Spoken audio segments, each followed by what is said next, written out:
যে কোনো ক্রমেই যদি যোগ করা হয় একাধিক সমজাতীয় ভেক্টর আছে, এভাবে আমরা সামান্তরিকটাকে সম্পূর্ণ করলাম। P vector plus Q vector plus S vector equals to লিখতে পারি P vector plus Q A B C D N into P vector plus Q vector equals to N P vector plus N BD vector equals to BC vector plus CD vector.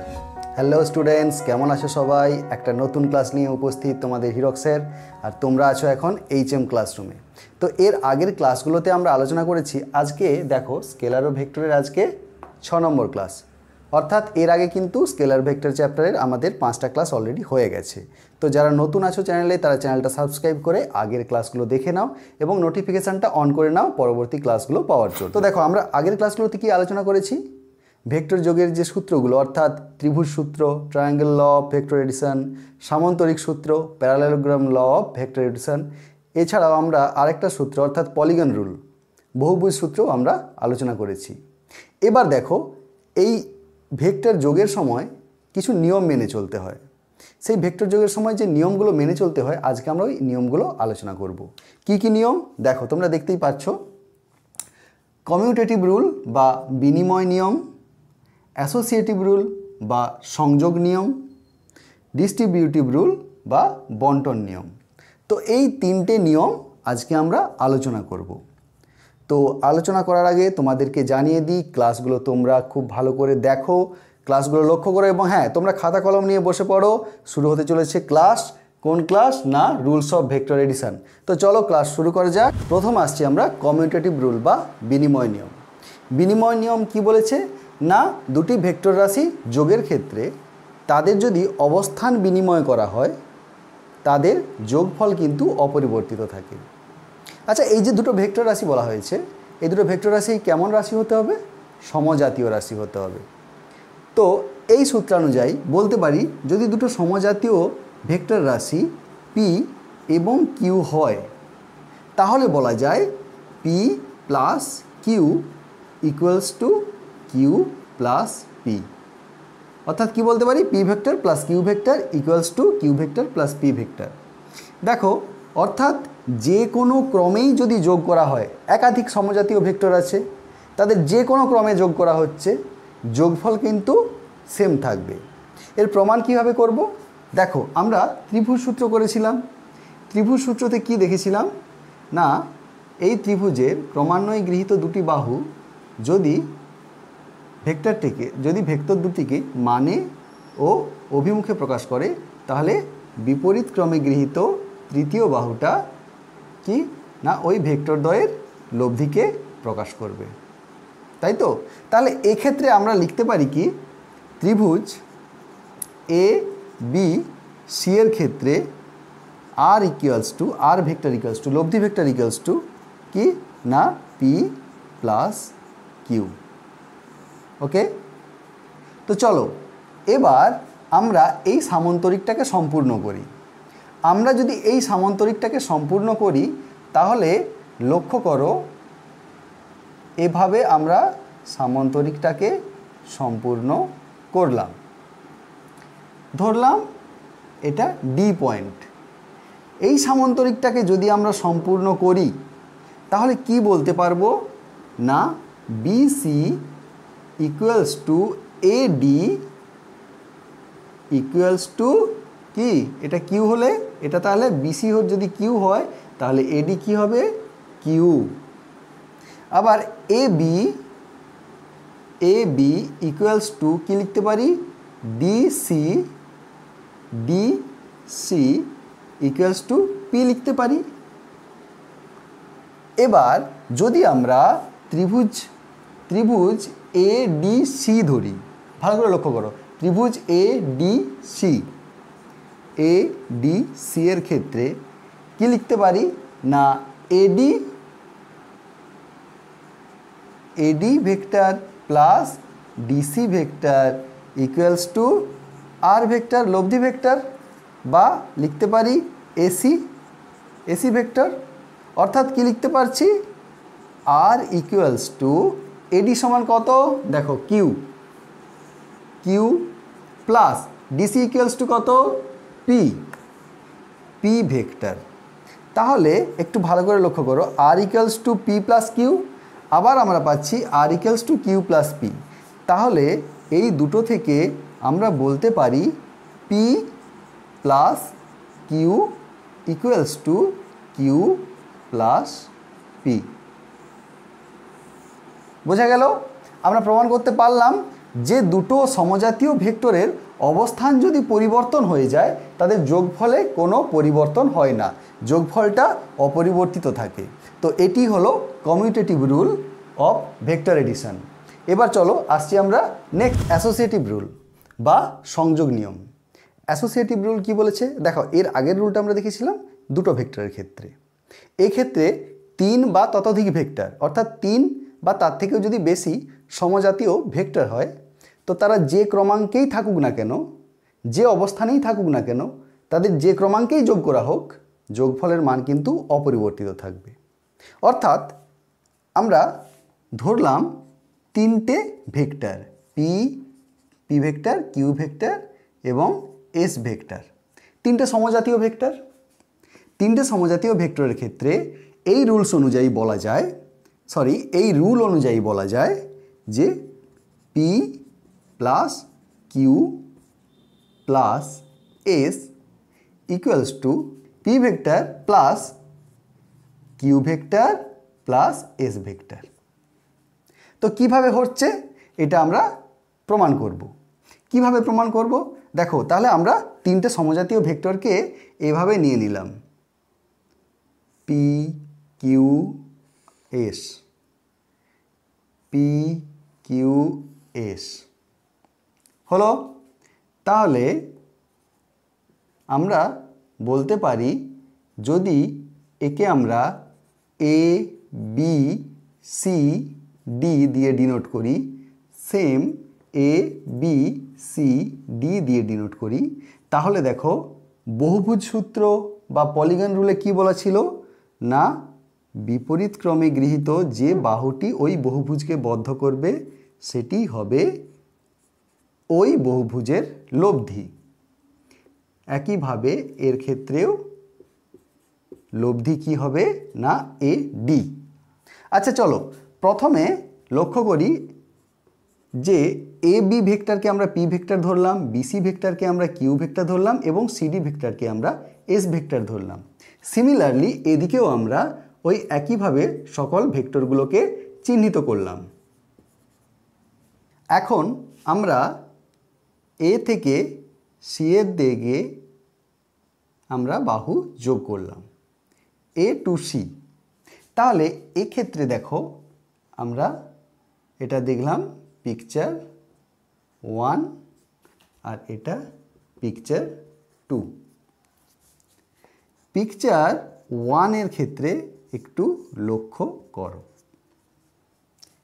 ত্রিভুজ এ B C এর ক্ষেত্রে কি বলতে পারি, AC লব্ধি equals to A B plus BC, A B plus BC. আবার দেখো ত্রিভুজ এ সি ডি এর ক্ষেত্রে, ত্রিভুজ এ সি ডি এর ক্ষেত্রে কি লিখতে পারি, এ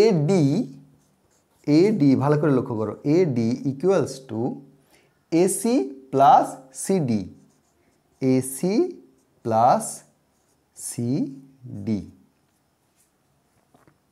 তাহলে এক্ষেত্রে আমরা কি পেলাম, এডি মানে কত আর, এসি মানে কত এবি প্লাস বিসি। তাহলে এখানে আমরা লিখতে পারি এবি প্লাস বিসি অর্থাৎ P plus Q, P plus Q plus CD equals to কত এস। দেখো আমরা এটা পেলাম। এবার ঠিক একইভাবে আমরা কি করলাম, এই পিকচার 2 এর বি থেকে আমরা ডি পর্যন্ত বর্ধিত করলাম। এবার লক্ষ্য করো পিকচার 2। পিকচার 2 এর ক্ষেত্রে দেখো ত্রিভুজ এ বি ডি এর ক্ষেত্রে। আচ্ছা, আগে আসছি আমরা ত্রিভুজ বি সি ডি। ত্রিভুজ বি সি ডি, দেখো ত্রিভুজ বি সি ডি, ত্রিভুজ বি সি ডি এর ক্ষেত্রে কি লিখতে পারি? BC plus CD equals to BD. তাহলে লিখতে পারি BD vector equals to BC vector plus CD vector, BC vector plus CD vector, অর্থাৎ বিসি কথার অর্থ কিউ ভেক্টর এবং সিডি হলো S vector, Q vector plus S vector.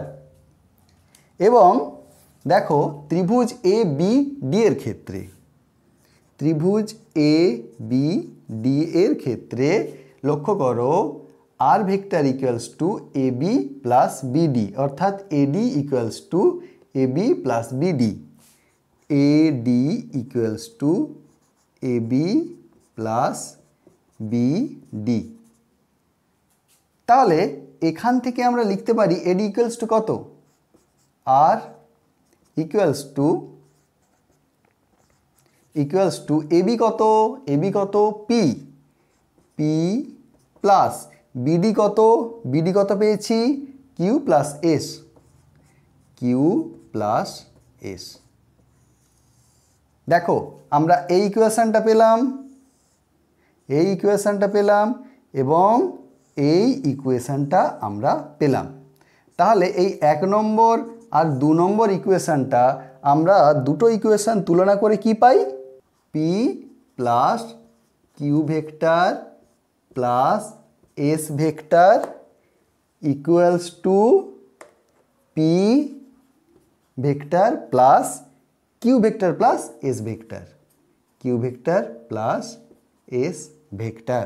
তাহলে এটাই প্রমাণ করে ভেক্টর যোগের সংযোগ নিয়ম বা অ্যাসোসিয়েটিভ রুল, যেটা আমরা প্রথমেই বলেছি। তো আশা করি বুঝতে পারছো যেভাবে আমি প্রমাণ করছি এবং প্রত্যেকটা লাইন বাই লাইন আমি দেখাচ্ছি। বুঝতে পেরে থাকো একটা লাইক করো এবং কমেন্ট সেকশানে জানাও। ওকে, তো চলো আসছি নেক্সট রুল। তো ডিস্ট্রিবিউটিভ ল বা বন্টন নিয়ম অনুযায়ী যদি দুটি সমজাতীয় ভেক্টর ধরলাম পি ও কিউ, তো দুটি সমজাতীয় ভেক্টর পি ভেক্টর এবং কিউ ভেক্টর যদি ধরা হয়, তাহলে সেই ক্ষেত্রে আমরা লেখা যায় এই বন্টন নিয়ম বা distributive rule of vector addition অনুযায়ী লিখতে পারি N into P vector plus Q vector equals to N P vector plus N Q vector. এখানে এন কিন্তু একটা স্কেলার, তাহলে আমরা যদি দেখি যে একটা ভেক্টর এর সঙ্গে এন স্কেলার দিয়ে গুণ করা হলো, গুণ করলে গুণফল কি হবে না এন ইন্টু পি।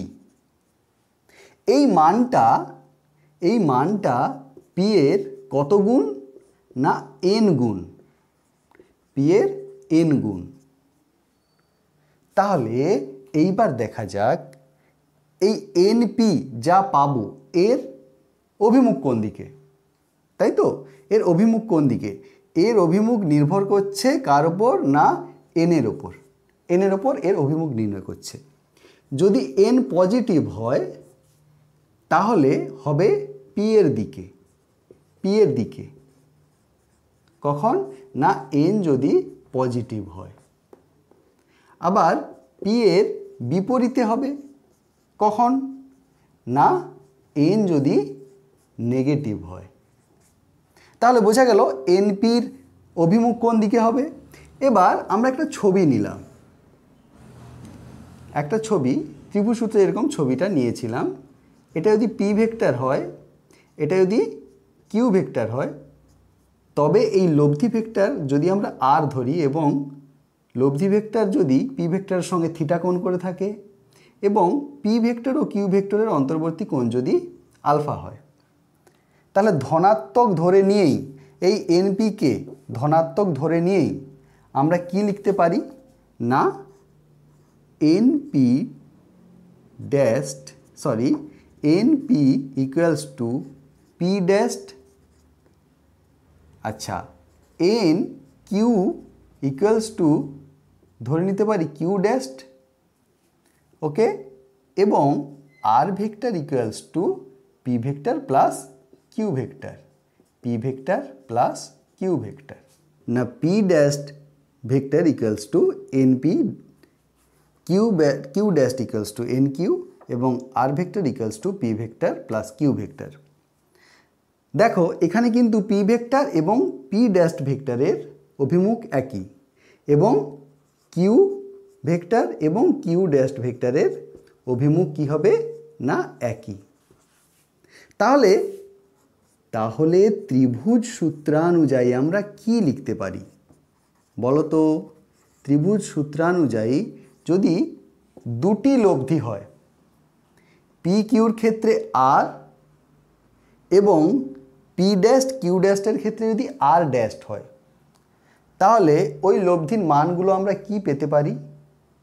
লক্ষ্য করো ভালো করে, আমরা এরকম লিখতে পারি তো নাকি, R equals to root over P square plus Q square plus 2 PQ cos কত কোণ করে আছে একে অপরের মধ্যে আলফা। তাহলে পি এবং পি ড্যাস্ট, কিউ এবং কিউ ড্যাস্ট যদি একই অভিমুখে হয়, তাহলে পি ড্যাস্ট এবং কিউ ড্যাস্টের অন্তর্বর্তী কোণও কিন্তু হবে এই alpha.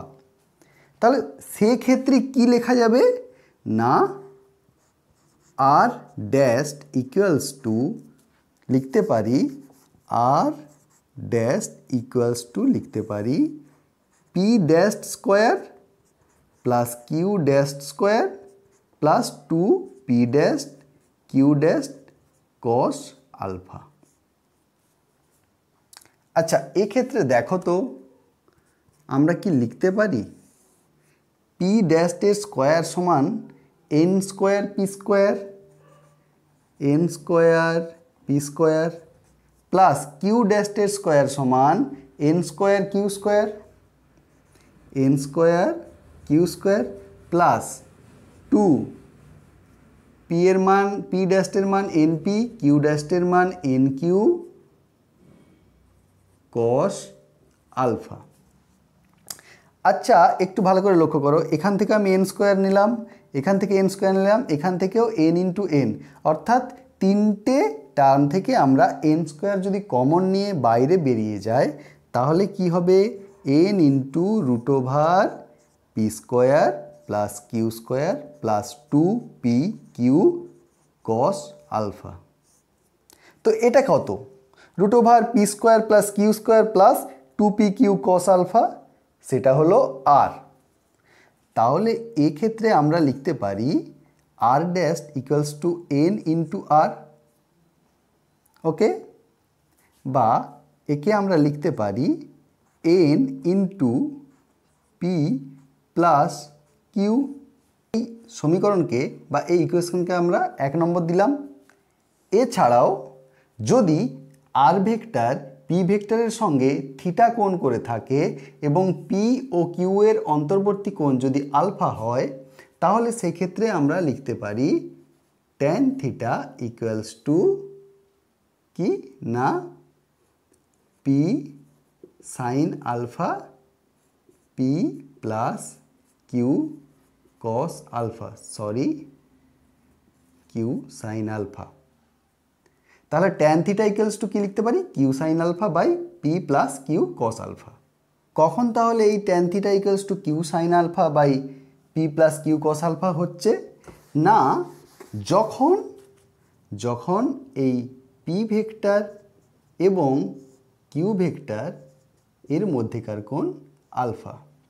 Tan phi equals to, দেখো কিউর জায়গায় কিউ ড্যাস্ট, তাহলে কি হবে N Q sine alpha by P এর জায়গায় পি এর পরিবর্তে পি ড্যাস্ট অর্থাৎ এন পি, এবং কিউর পরিবর্তে এন কিউ অর্থাৎ Q dash N Q cos alpha. তো ওপর নিচে যদি আমরা এন কমন নিই কী পাবো, Q sine alpha by P plus cos alpha. অর্থাৎ কি পেলাম আমরা, দেখো এটাই পেলাম ট্যান থিটা। তাহলে আমরা পেয়ে গেলাম tan phi equals to tan theta. অর্থাৎ কি পেলাম, ফাই ইকুয়ালস টু থিটা।